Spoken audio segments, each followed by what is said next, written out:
मुंबई शिवाय पर्याय नाही ज्या क्षेत्रात आम्ही काम करतोय. पुण्यातनं जेव्हा पहिल्यांदा आलो तेव्हा हे सगळं बघून डोळे दिपले होते. नाटकाच्या आणि सिनेमाच्या एकत्र हाऊसफुल प्रयोग हे मी पहिल्यांदा आयुष्यात अनुभवलं या दादरमध्ये. शिवाजी पार्क हे नेहमीच महाराष्ट्राला वेगळ्या पद्धतीने दिशा देणारं ठरलेलं आहे. हे दोघं निवडणार का माझ्यासाठी कपडे? ही वेळ आणलीच आहे लोकमतनी माझ्यावर. चला आता.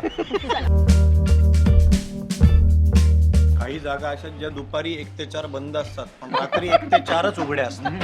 पुण्यात काय ना, आमचा वट असं आहे की आम्ही रात्री उघडायला लावू शकतो कुठली जागा. मुंबईत एवढा वट नाही आमचा. मुंबईत आम्हालाच वट म्हणतात. वट इकडनं. दादा हे काय आहे? हे बघ, मावा समोसा गरम आहे? लेलो गरम देतो. एक देतो ना, गरम आहे ना. खायला खूप दिलं पण राबवलंही तेवढंच. मराठी प्रेक्षकांसाठी एवढं राबलंच पाहिजे आपण. सोनूला खाली पॅटीस खायला घालून म्हणले निघ आता तू इकडनं, असं आहे. नाही, त्याला मोजडी घेतोय त्याला. घेत आहे ना हा. तुमच्या खर्चाने. हो, हो. ते नाही बरं नाही, पडेल. आम्ही आमचे दिलेत. काय माहिती आहे तर.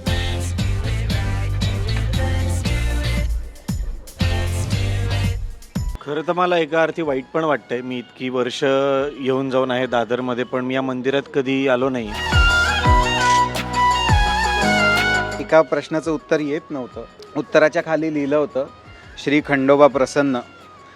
देवावर विश्वास असेल तर सर मला पास नक्की कराल. नाही, मी करायचो अभ्यास व्यवस्थित आणि मी पहिला यायचो शाळेत.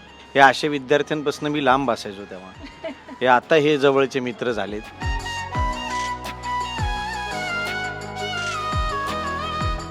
सिनेमाच्या प्रमोशनसाठी फिरतोय मी वणवण. हेमंत आणि सिद्धार्थ यांच्यासोबत महाराष्ट्राला फर्स्ट क्लास दाभाडे म्हणजे एक केळवण. कोण आहेत हे कलाकार?